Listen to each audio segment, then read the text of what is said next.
लोकसभा में शहरियत तरमीमी bill pass होने के साथ ही मुल्क गैरत सतह पर एहतजाज का सिलसिला भी जारी है। शहरियत तरमीमी बिल को रद्द करने की मांग को लेकर नॉर्थ ईस्ट स्टूडेंट्स ऑर्गेनाइजेशन की जानिब से 11 घंटे शुमाल मशरक बंद का असर गुवाहाटी महानगर वाइज के आसपास इलाके में भी सुबह से ही देखने को मिल रहा है।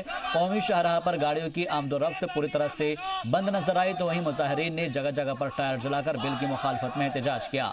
वाज़ेह हो कि शहरियत तरमीमी बिल को रद्द करने की मांग को लेकर north east students union organisation की जानिब से सुबह 5 बजे से लेकर शाम 4 बजे तक पूरा शुमाल मशरक बंद रखने की अपील की गई।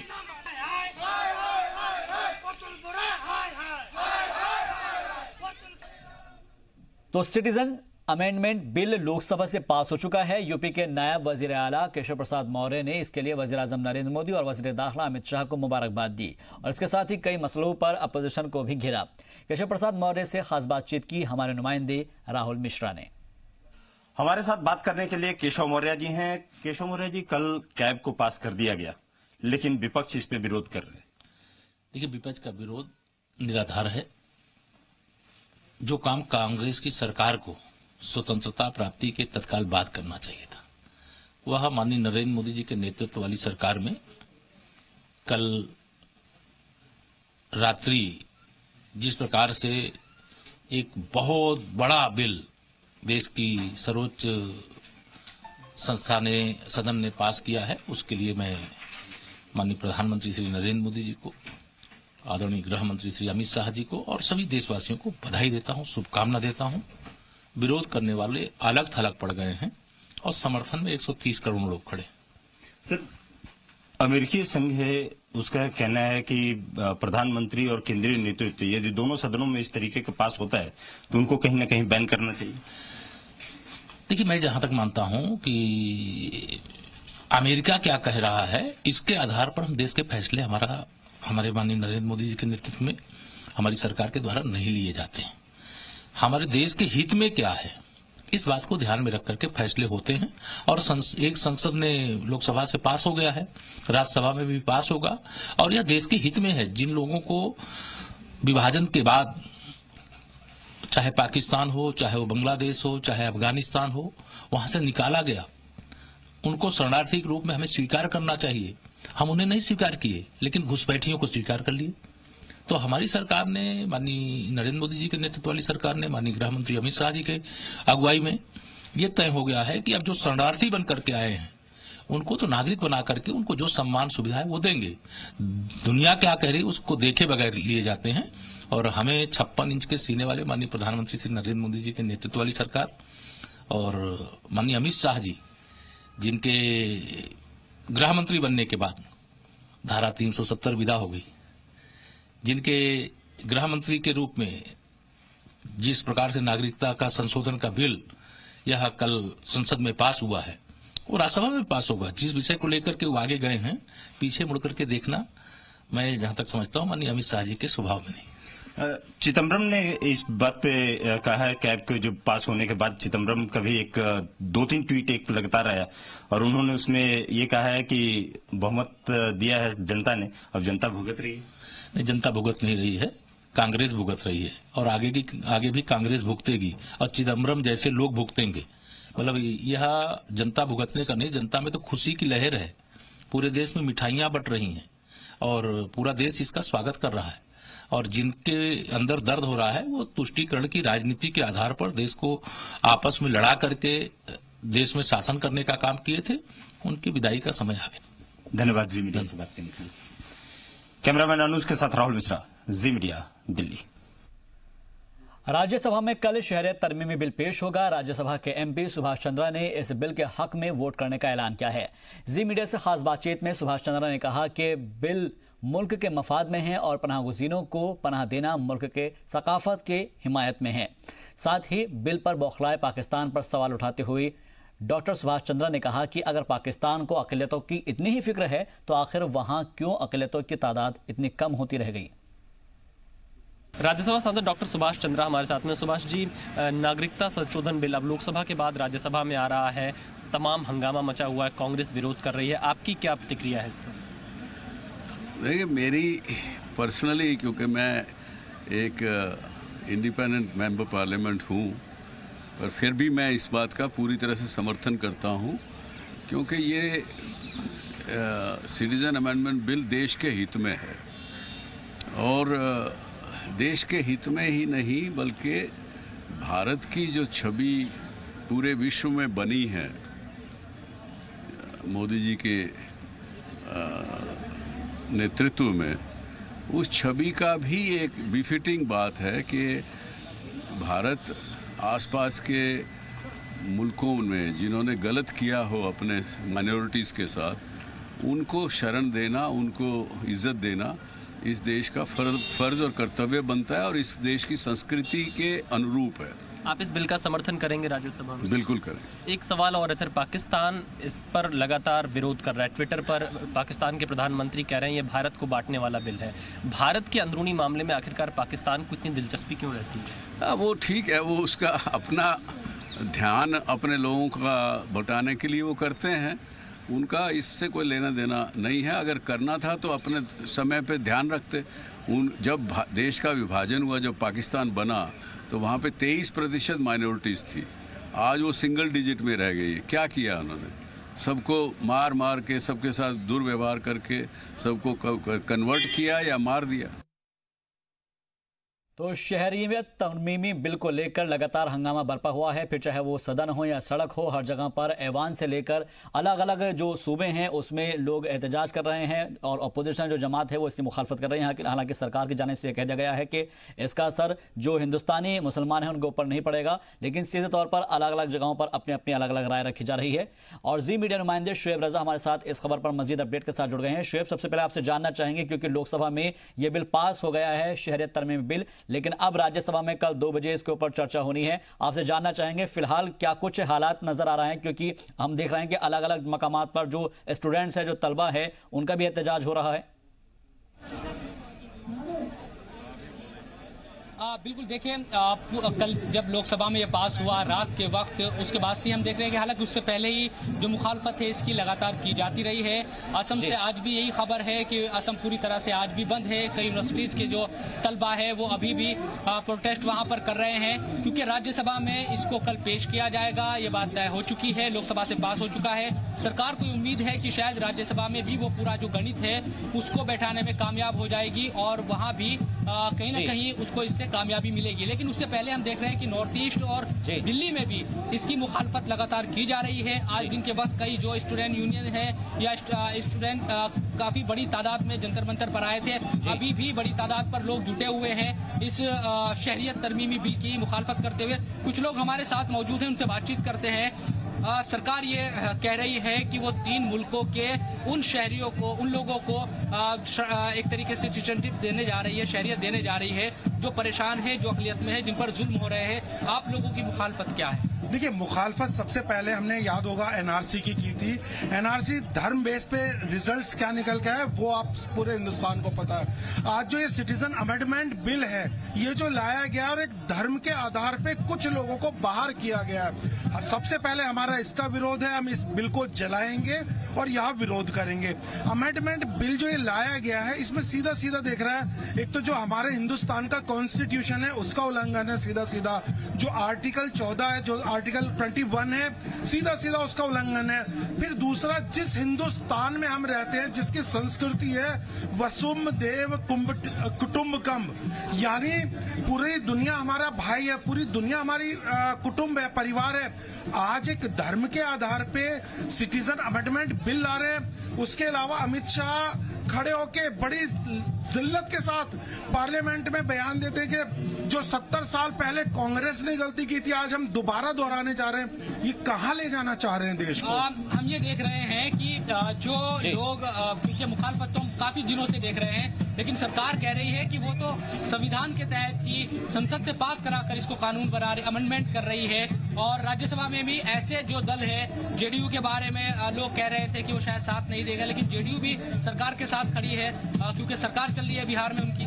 मैं एक बात जानता हूं कि जो चीज अब तक जो मन में ये कह के लेके आए थे, जो भी इनकी अपनी मोनोपोली है, और जितने भी लोग ये सोचते हैं कि आने वाले कल में कि बीजेपी सबके हित में काम कर रही है, आरएसएस लॉबी काम नहीं करती, तो जो भी बिल पारित हो रहा है, जो भी संसद में कानून बनाए जा रहे हैं, वो मुसलमानों के विरोधी क्यों बनते हैं? और दूसरी बात, इसका रूप जातिवादी से जोड़ के या धर्म विशेष से जोड़ के ही क्यों हमारे को तकलीफ पहुंचाने की कोशिश की जाती है? आखिर देश का मुसलमान किस रूप में मुसलमान बीजेपी के लोगों को पसंद करें? आप भी यहाँ प्रोटेस्ट करने आए हैं? जी बिल्कुल प्रोटेस्ट करने आए हैं। क्या आप क्या समझते हैं बिल को लेकर? क्या समझ आपकी है, क्यों प्रोटेस्ट करने आए? बिल वॉयलेट करता है आर्टिकल 14 को, आर्टिकल 15 को। उसके बाद ये बिल ऐसा बिल है कि इसके बाद ये एनआरसी लेकर आएंगे। एनआरसी के बाद ये कह देंगे कि जितने मुसलमान हैं वो सब चले जाएं। कहाँ जाएंगे? डिटेंशन कैंप में फेंकने से बढ़िया ये इंडियन ओशन में डालकर आ जाए जाकर। ऐसे थोड़ी होता है कि हिंदुस्तान में प्रियम्बल में लिखा we the people of India, ये नहीं लिखा we the people of India who are Hindus, Christian, Parsis, ये नहीं लिखा वी। किसने बताया ये सब चीजें आपको? कहाँ आप टीवी देखते हैं, पढ़ते हैं, क्या करते हैं आप? ये बिल सब कुछ कह नहीं रहा है। कल अमित शाह ने 11 बजे तक रात को सब कह नहीं दिया। सुना उस सबको? बिल्कुल सब सुना है। अच्छा, तो तमाम जो लोग हैं, देखिए किस तरह से शाहबाज यहाँ पर क्योंकि आए हुए हैं और उनकी जो मुखालफत है वो इस बात को लेकर है कि सरकार एक तरफ कहती है कि वो सबको साथ लेकर चल रही है, लेकिन मजहब की बुनियाद पर एक मजहब के लोगों को अलग कर दिया जाता है। और कुछ ही देर के बाद, क्योंकि यहाँ धीरे धीरे लोग जुड़ने शुरू हो गए हैं और वो अपने तरीके से इसकी मुखालफत कर रहे हैं। हम ये भी देख रहे हैं कि पिछले कई दिनों से, चाहे वो अगर बात की जाए तो आसाम, नॉर्थ ईस्ट के जितने भी सूबे हैं वहाँ भी इसकी मुखालफत की जा रही है। दिल्ली में भी इस तरह का ही माहौल है और ये लोग हाथों में कॉपियां लेकर आए हुए हैं इस बिल की। दिन में हमने देखा कि कई जो स्टूडेंट हैं वो आए थे और उन्होंने कॉपियां तक जला दी थी। हमने संसद में भी देखा कि ओवैसी ने इस बिल की जो कॉपी थी उसको फाड़ दिया था, जिसका काफी जो सदन के लोग थे उन्होंने उसकी मुखालफत भी की। लेकिन हम ये देख रहे हैं कि तमाम जगहों से इस तरह की खबरें आ रही है जब इस बिल का, इस विधेयक का अमेंडमेंट की मुखालफत की जा रही है, खासतौर पर नॉर्थ ईस्ट से, और दिल्ली में भी यही नजारा यहाँ पर बिल्कुल नजर आ रहा है। अलग अलग मकामात पर ऐसे ही नजारे देखने को मिल रहे हैं। लेकिन शोएब, इस तरीके से अगर देखा जाए तो सीधे तौर पर यह कहा जा रहा है कि हिंदुस्तानी मुसलमान को इससे कोई नुकसान नहीं है, बल्कि ये कहा जा रहा है कि जो बाकी अलग अलग मज़ाहिब के लोग हैं वो यहाँ पर आ सकते हैं क्योंकि वो पनाह गुज़ीन हैं और उनको यहाँ पर रहने के लिए कहा जा रहा है। इन सब के अलावा एक चीज और समझिए, जो वहां पर लोग पहुंचे हुए हैं कि वो क्या सोचते हैं इस बारे में, इस बिल के बारे में, क्योंकि हम देख रहे हैं कि पीछे कुछ मुजाहरा भी किया जा रहा है या फिर कुछ अपने तरीके से एक एहतजाज दर्ज किया जा रहा है, गाना बजाना किया जा रहा है वहां पर। बिल्कुल, देखिए जाहिर सी बात है, ये भी सवाल कर लेते हैं। सरकार ये कह रही है, कल गृह मंत्री ने भी कहा कि इस बिल से हिंदुस्तान के मुसलमानों का न तो कोई लेना देना है, न उनका कुछ होने वाला है। वो यहाँ पर सम्मान के साथ रह रहे, इज्जत के साथ उनको शहरी है और वैसे ही रहेंगे। ये बिल तो उन लोगों के खिलाफ है जो अकलियत में है, अफगानिस्तान, पाकिस्तान और बांग्लादेश में, उनको ही यहाँ पर आना है जो जुल्म का शिकार है। नहीं तो ये बताइए ना, हमारा भी तो सवाल यही है। हमें हिंदुस्तान के मुसलमानों से दिक्कत नहीं है, वो रह रहे हैं, अच्छी बात है। हमारी जो परेशानी वो यही है कि कोई बाहर से आता है, उसमें आप धर्म क्यों तलाश कर रहे हैं? क्या अब मेहमान के लिए, अगर आपके घर में कोई मेहमान आता है, क्या अमित शाह जी के घर में कोई मेहमान आता है, वो देखेंगे कि मैं हिंदू को बुलाऊं या मुसलमान को बुलाऊं? हमारा विरोध ही इस बात का है कि अगर कोई शरणार्थी है वो कोई भी धर्म का हो। शाह की तरफ से कहा गया कि अगर अकलियत में इन मुल्कों में मुसलमान भी होते तो उनके बारे में भी सोचा जाता, लेकिन वहाँ वो मेजोरिटी में है। क्यों अफगानिस्तान में क्या मुसलमानों पे जुल्म नहीं हो रहा? एक तबका अफगानिस्तान का यहाँ हिंदुस्तान में क्या रह नहीं रहा? क्या उनको शरणार्थी का दर्जा नहीं दिया गया? तो देखिए, ये सोच का फर्क है। ये देश को कहीं और ले जाना चाहते हैं। जो साजिश है इनकी वो सामने आ रही है भारतीय जनता पार्टी की। भारतीय जनता पार्टी की कथनी और करनी का जो फर्क है वो सीधा सीधा हम लोगों को नजर आ रहा है। यही कारण है कि हम लोग विरोध कर रहे हैं और यही कारण है कि हम सिटीजन अमेंडमेंट बिल को यहाँ पर जलाएंगे, यहाँ पर हम इसका पुरजोर विरोध करेंगे जितना हो सकता है। और मैं हिंदुस्तान के तमाम लोगों से अपील करूंगा कि वो लोग, सब लोग आए, बाहर निकलें और इस सिटीजन अमेंडमेंट बिल का विरोध करें। तो तमाम जो लोग हैं वो अपनी तरह से इसकी मुखालफत कर रहे हैं, लेकिन सरकार की अपनी दलीलें और तर्क है। और हम ये देख रहे हैं कि वो लगातार इस बात को कह रही है कि जो एक पूरे हम देश में देख रहे हैं कि गलत संदेश दिया जा रहा है कई लोगों के जरिए, जबकि ऐसा नहीं है। इस बिल के जरिए वो अपने तरीके से इस बात की दलील रख रही है और पूरी तरीके से कई यूनिवर्सिटी से स्टूडेंट भी आए हुए हैं, उनसे बात करते हैं कहाँ से आप आए हैं और क्यों इस बिल की आपको क्या समझ आता है कि क्यों मुखालफत कर रहे हैं। मैं तो जामिया मिल्लिया इस्लामिया से आया हूं। अभी हम लोगों ने जामिया में भी एक काफी बड़ा प्रोटेस्ट मार्च किया और अपना जो विरोध है उसको दर्ज किया। सबसे जरूरी बात यह है कि इस बिल को और एनआरसी को समझने की जरूरत है। ये जो बिल है वो मुस्लिम विरोधी बिल है, मुसलमानों को दूसरे दर्जे के नागरिक बनाने वाली बिल है। और इसमें जो है सरकार तो कह रही है कि ऐसा नहीं है, मुसलमान जो हिंदुस्तान के हैं वो तो पूरी इज्जत के साथ यहाँ रह रहे हैं, पूरी इज्जत के साथ यहाँ रहेंगे, उन्हें किसी भी तरह की दिक्कत नहीं होने वाली। देखिए, सरकार ने जो चाहा था आसाम के अंदर वो उसमें नाकाम हुए। उसमें ये चाह रहे थे, उनकी ये मंशा थी कि आसाम में मुसलमानों की जो तादाद है वो जो है कम, जो है वो ज्यादा से ज्यादा आए और जो लेकिन ऐसा हुआ नहीं क्योंकि वो सुप्रीम कोर्ट के निगरानी में हुआ। तो वो उसको पूरे हिंदुस्तान में ये करके जो रिजल्ट वो चाह रहे हैं अमित शाह जी, वो बार बार कह रहे हैं मुसलमानों को नहीं, लेकिन मुसलमानों को दोम दर्जा की नागरिक बनाने की मंशा है। वो उनके जो है मैनिफेस्टो में, जो बीजेपी की जो इलेक्शन का मैनिफेस्टो उसमें शामिल है कि इसको हिंदू राष्ट्र बनाया जाए। और इससे जो है यहाँ पे ऐसा लगता क्यों है कि सरकार ये चाह रही है कि इसको हिंदू राष्ट्र बना दिया जाए, तमाम चीजें? क्या वाकई टीवी देखकर ऐसा लगता है या कुछ और चीजों से क्यों लगता है आपको? देखिए, जब आप देखेंगे तो आपको ये समझ में आएगा कि जगह जगह पे मॉब लिंचिंग हो रही है। आखिर मॉब लिंचिंग क्यों हो रही है? और उसमें सबसे ज्यादा जो उसके शिकार हो रहे हैं वो सिर्फ और सिर्फ मुसलमान हो रहे हैं। और उसमें जो है पूरे हिंदुस्तान में मुसलमानों को टारगेट किया जा रहा है। पूरे हिंदुस्तान में जो मुस्लिम इंस्टीट्यूट है उनको टारगेट किया जा रहा है, सारे जो मुस्लिम जमातें हैं उनको टारगेट किया जा रहा है। तो इससे ये साफ पता चलता है कि अगर आप किसी एक कौम के लोगों को परेशान करेंगे, टॉर्चर करेंगे, आप जब से ये सरकार आई है तब से आपने ट्रिपल तलाक को छेड़ा, उसके बाद आपने आसाम में एनआरसी लाया, उसके बाद फिर आप जो है मुस्लिम विरोधी है, उसके बाद फिर आप ये सिटीजनशिप अमेंडमेंट बिल लाना चाह रहे हैं। तो ये सब मुस्लिम विरोधी है। इसमें मुसलमान कितनी बड़ी तादाद में लोग आए हुए हैं और क्या आप लोग कहना क्या चाहते हैं सरकार से, क्या मैसेज एक देने की? क्योंकि अब तो राज्यसभा में ऐसे दल जो अब तक ये माना जाता था कि शायद क्योंकि जेडीयू को माना जाता था कि वो 370 और ट्रिपल तलाक के खिलाफ है और वो सरकार का साथ नहीं दिया उन्होंने, लेकिन इस बिल पे तो जेडीयू तक भी सरकार के समर्थन कर रही है। बिहार की सरकार वो चला रहे हैं बिहार में।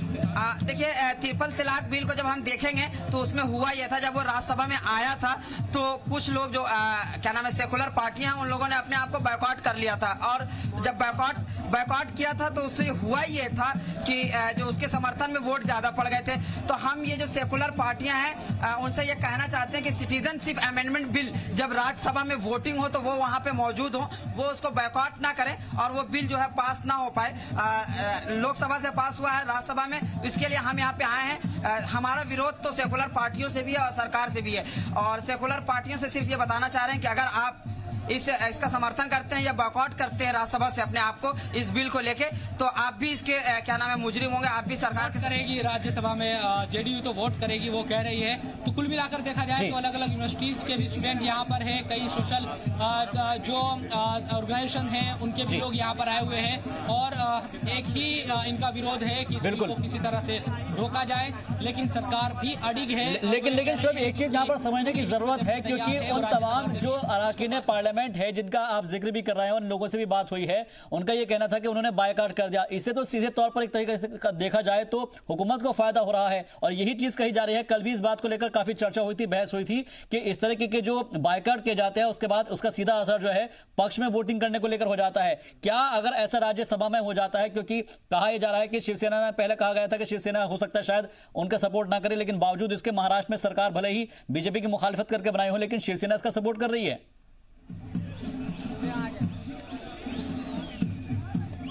बिल्कुल, देखिए, बाइकआउट करने का या सदन से वॉकआउट करने का सवाल ही नहीं है। अब तो कम से कम अगर ऐसा होता है, शिवसेना या जेडीयू ऐसा करती है, तो यकीनन ये पास ही नहीं हो पाएगा बिल, क्योंकि सरकार भी जानती है कि उसके पास उतने नंबर नहीं है। अगर इन दलों ने उसका साथ नहीं दिया तो यकीनन हम यही देखेंगे, क्योंकि हमने लोकसभा में भी देखा, हमने पहले ही कहा था कि जो बुनियाद है शिवसेना की वो हिंदुत्व के एजेंडे पर है, वो हिंदुत्व के एजेंडे पर चलती है।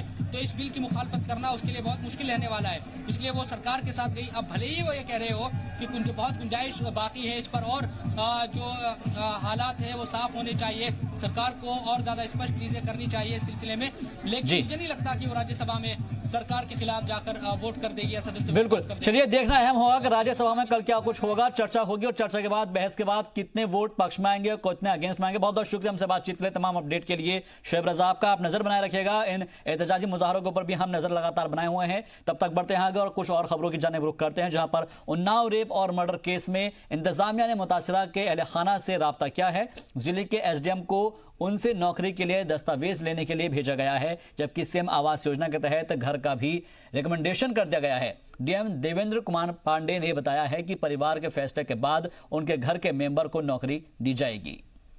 ये जो घटना हुई है बड़ी दुर्भाग्यपूर्ण घटना है। इसके संबंध में जो पीड़िता का परिवार है, पीड़िता के परिवार के लिए माननीय मुख्यमंत्री राहत सहायता कोष से तत्काल 25 लाख रुपए की अनुग्रह राशि उपलब्ध करा दी गई है। ये चेक उनको हैंडओवर किया जा चुका है, जो कि पीड़िता के पिता और माता के नाम संयुक्त रूप से है। उसके साथ साथ चूंकि वो गरीब हैं और पात्र हैं, तो पीड़िता के पिता और पीड़िता के भाई के लिए माननीय मुख्यमंत्री आवास योजना के अंतर्गत आवास देने के लिए यहाँ से रिकमेंडेशन करके गवर्नमेंट को हम लोगों ने भेज दिया है। तीसरा जो महत्वपूर्ण बिंदु है उसमें यह था कि उसकी इनके द्वारा नौकरी की मांग की गई थी, तो उसके लिए चूंकि अभी मेंटल ट्रॉमा में परिवार था, तो उसके अभिलेख हम लोग इकट्ठा नहीं कर पाए हैं। आज हमने अपने एसडीएम को भेजा है उसके अभिलेख प्राप्त करने के लिए कि संबंधित अभिलेख प्राप्त कर लें और घर वालों की सहमति प्राप्त कर लें कि कौन व्यक्ति नौकरी चाहेगा।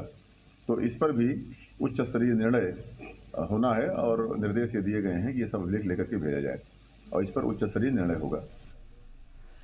निर्भया को इंसाफ दिलाने के लिए भूख हड़ताल करेंगे समाजी कारकुन अन्ना हजारे। जी हां, अन्ना हजारे ने इस ताल्लुक से वज़ीर-ए-आज़म को खत भी लिखा है। वहीं निर्भया केस के एक कसूरवार पवन को दिल्ली के मंडोली जेल से तिहाड़ जेल शिफ्ट कर दिया गया है।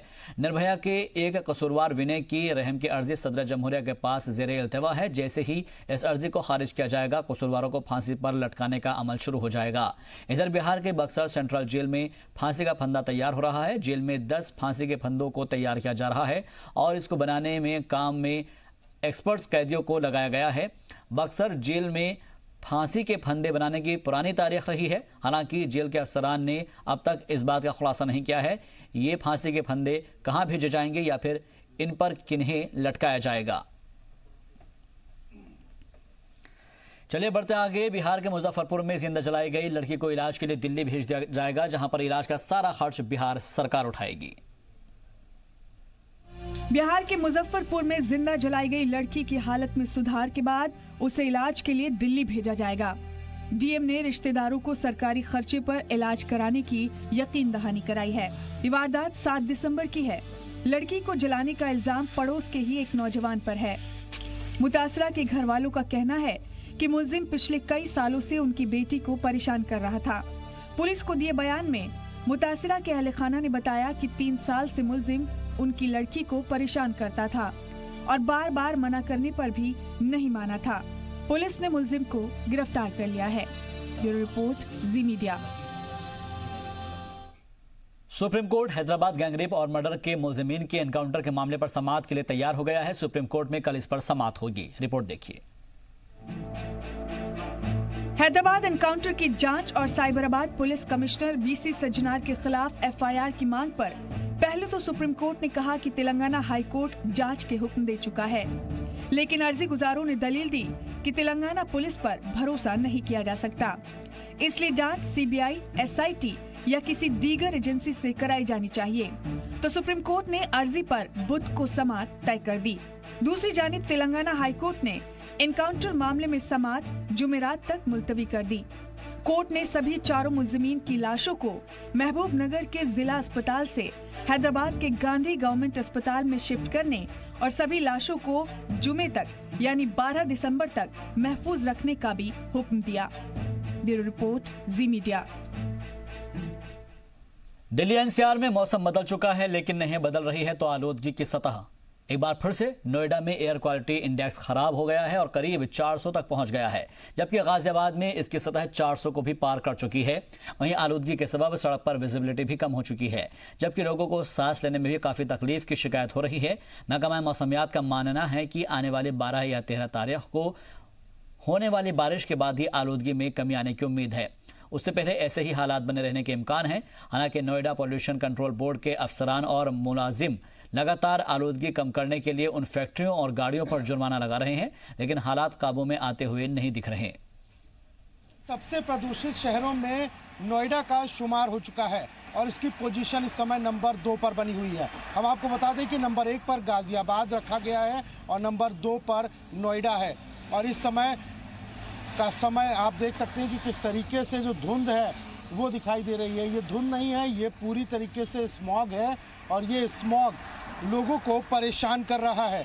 लगातार ग्रैब सिस्टम भी लागू हो चुका है, लेकिन उसके बावजूद जो पॉल्यूशन बढ़ता जा रहा है उस पर कोई रोकथाम नहीं हो पा रही है। आप अंदाज़ा लगा सकते हैं इस धुंध को देखकर, इस स्मॉग को देखकर कि विजिबिलिटी बहुत कम है, यानी कि जो एटमॉस्फेयर में पॉल्यूशन है वो पूरी तरीके से लोगों के लिए हानिकारक बना हुआ है। मॉर्निंग वॉकर्स ना अपनी वॉक पे जा पा रहे हैं, बच्चों को दिक्कतें हो रही हैं, बुजुर्गों को दिक्कतें हो रही हैं और आने वाले कुछ दिनों तक इसका समाधान निकलता नहीं दिखाई दे रहा है। मौसम वैज्ञानिकों की माने तो आने वाले दिनों में जब बारिश होगी तभी इस पॉल्यूशन से लोगों को निजात मिल सकती है, नहीं तो इस तरीके के स्मॉग से लोगों को जूझना लगातार पड़ेगा।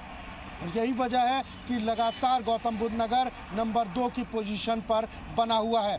एनसीआर का मुख्य पार्ट है नोएडा, लेकिन उसके बावजूद यहाँ पर लगातार बढ़ते प्रदूषण से लोगों का जीना मुहाल हो चुका है। कैमरामैन बलवंत के साथ पवन त्रिपाठी, जी मीडिया, गौतम बुद्ध नगर। झारखंड में तीसरे दौर के असेंबली इंतखाबात के लिए तशहीर आज शाम थम जाएगी और तीसरे मरहले में 12 दिसंबर को 17 सीटों पर वोटिंग होनी है। झारखंड में 2 मरहलों में 33 सीटों पर इंतखाब हो चुका है। तीसरे मरहले में 17 सीटों पर 12 दिसंबर को वोट डाले जाएंगे।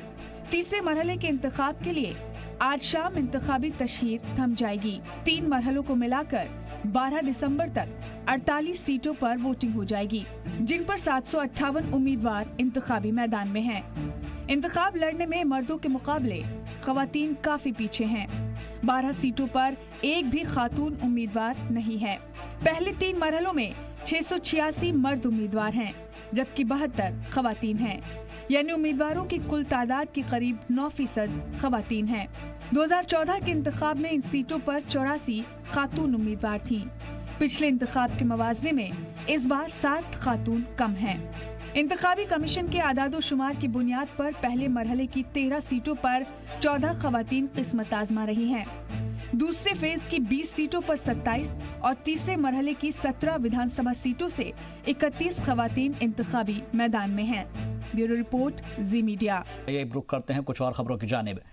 संभल में रोडवेज बस अड्डों की बदहाली पर सूबे की वजीर ममलिकत गुलाब देवी के सख्त तेवर सामने आए हैं। ट्रांसपोर्ट कॉरपोरेशन के अफसरान की लापरवाही पर बिफरी गुलाब देवी ने ARM को अपनी रिहाइशगाह पर बुलाकर फटकार लगाई। उन्होंने ARM पर धांधली का इल्जाम लगाया और 15 दिन में हालात न सुधरने पर सख्त कार्रवाई का इंतबाह दिया है। सेकेंडरी एजुकेशन वजीर ममलिकत गुलाब देवी के घर से थोड़ी ही दूरी पर चंदौसी बस अड्डा है, जहां के बिगड़े हालात को लेकर आम लोगों ने उन्हें एक मेमोरेंडम सौंपा था, जिस पर कार्रवाई करते हुए वजीर ममलिकत गुलाब देवी ने ARM की क्लास लगाई। वजीर का लहजा देखकर ARM शिव बालक के चेहरे की हवाइयां उड़ी हुई नजर आई। जनता के द्वारा मेरे पास ज्ञापन भी दिए गए हैं और आए दिन शिकायतें आती रहती हैं और सबसे बड़ी बात यह है कि ये रोडवेज मेरे घर के बराबर में ही है। 10 कदम चलो तो रोडवेज।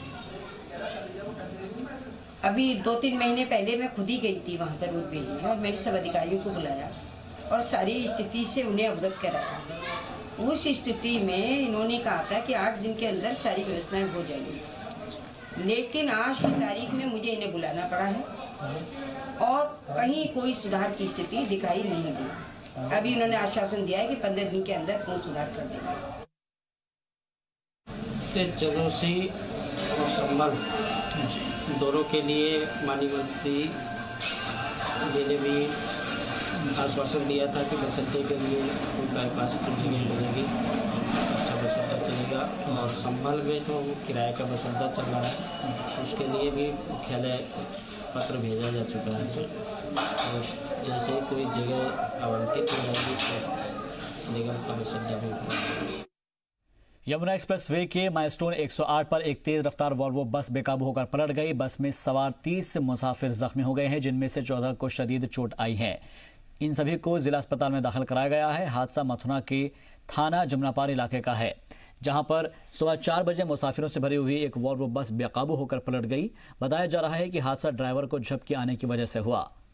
बस में करीब 40 से 50 मुसाफिर सवार थे, जो बुद्धा हमीरपुर से दिल्ली जा रहे थे। गनीमत यह रही कि इस हादसे में किसी की भी जान नहीं गई।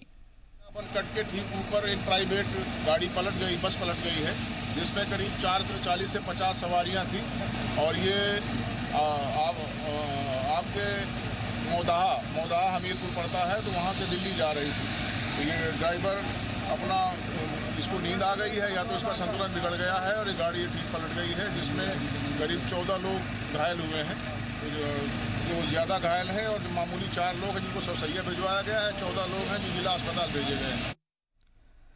और आइए अब आपको दिखाते हैं मध्य प्रदेश के भिंड में हुई एक अनोखी शादी, जिसमें एक दुल्हन ने 2 दुल्हन से शादी की।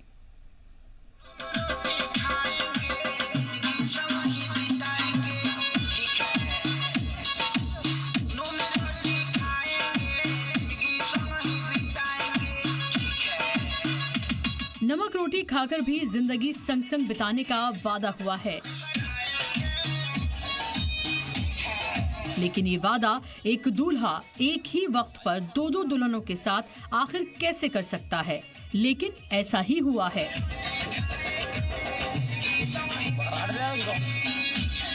बीच में है दूल्हे राजा और उसकी दोनों तरफ लाल जोड़े में सजी धजी बैठी हैं 2 दुल्हनें।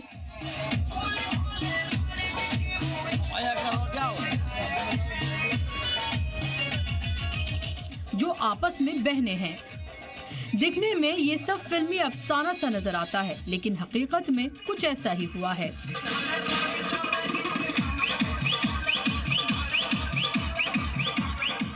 ये अनोखी शादी हुई है मध्य प्रदेश के भिंड के गुंदावली गांव में। इस शादी के गवाह बने हैं गांव वाले और रिश्तेदार, और सबसे खास बात यह है कि दूल्हे राजा के 3 बच्चों ने भी इस शादी तकरीब में शिरकत की है। आप सोच रहे होंगे कि 3-3 बच्चों के वालिद ने फिर से शादी क्यों की, और वो भी एक साथ 2-2 शादियां क्यों की?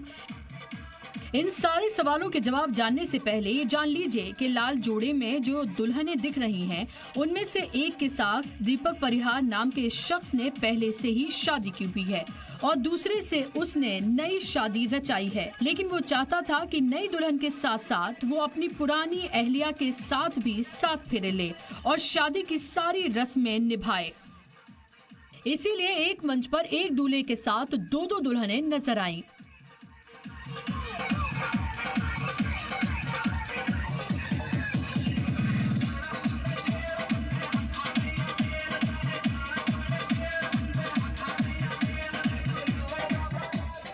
गौर करने वाली बात यह है कि दीपक परिहार की अहलिया विनीता देवी सरपंच हैं और उसने अपनी रजामंदी से अपने शौहर की दूसरी शादी अपनी ममेरी बहन रचना से करवाई है। सरपंच विनीता देवी के 3 छोटे छोटे बच्चे हैं और वो हमेशा बीमार रहा करती थी।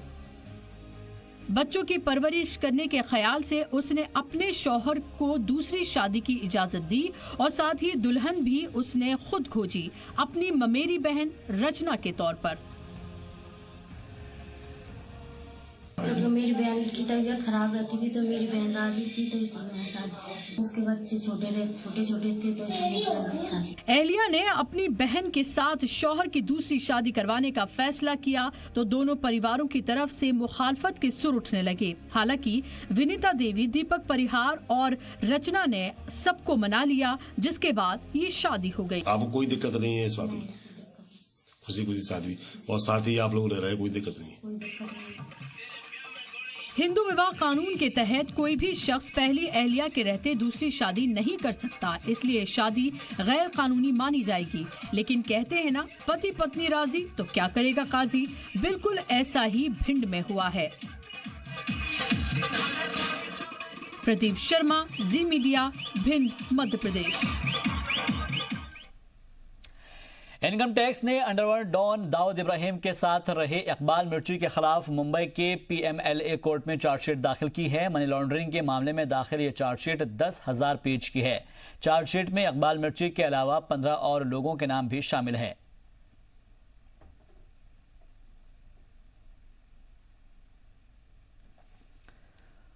और साथ ही आपको बता दें कि मनी लॉन्ड्रिंग केस में ईडी की चार्जशीट में बॉलीवुड अदाकारा शिल्पा शेट्टी के शौहर राज कुंद्रा और एनसीपी लीडर प्रफुल्ल पटेल का नाम नहीं है। ईडी ने ये चार्जशीट इकबाल मिर्ची के मुंबई में काले कारोबार और वर्ली इलाके के 3 फ्लैट्स के खरीद फरोख्त के दौरान पैसों की हुई मनी लॉन्ड्रिंग को लेकर दाखिल की है।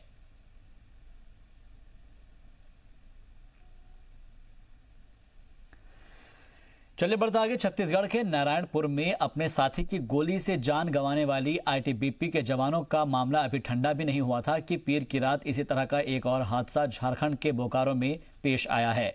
इस मरतबा मरकजी रिजर्व पुलिस बल यानी कि सीआरपीएफ के जवानों के बीच गोलीबारी हुई और इस गोलीबारी में 2 अफसरान की मौत हो गई जबकि 2 दीगर अफराद जख्मी हो गए।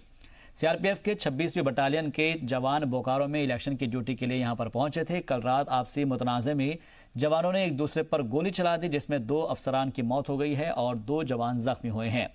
जख्मियों को बेहतर इलाज के लिए रांची के अस्पताल में भर्ती कराया गया है।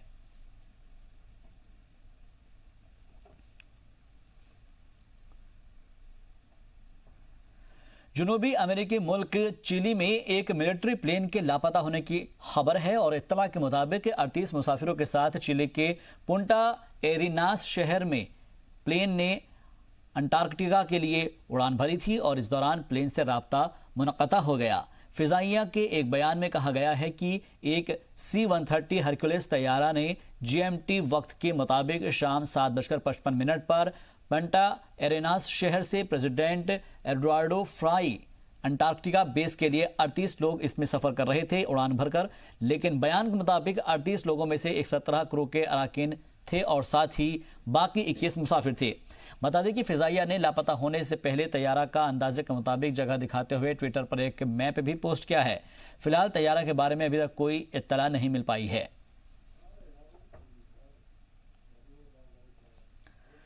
जनूबी अफ्रीका के कई इलाकों में लगातार बारिश के बाद सैलाब के हालात बने हुए हैं। आपको तस्वीरें दिखाते हैं जहां पर जनूबी अफ्रीका के शहर सेंचुरियन की ये तस्वीरें हैं।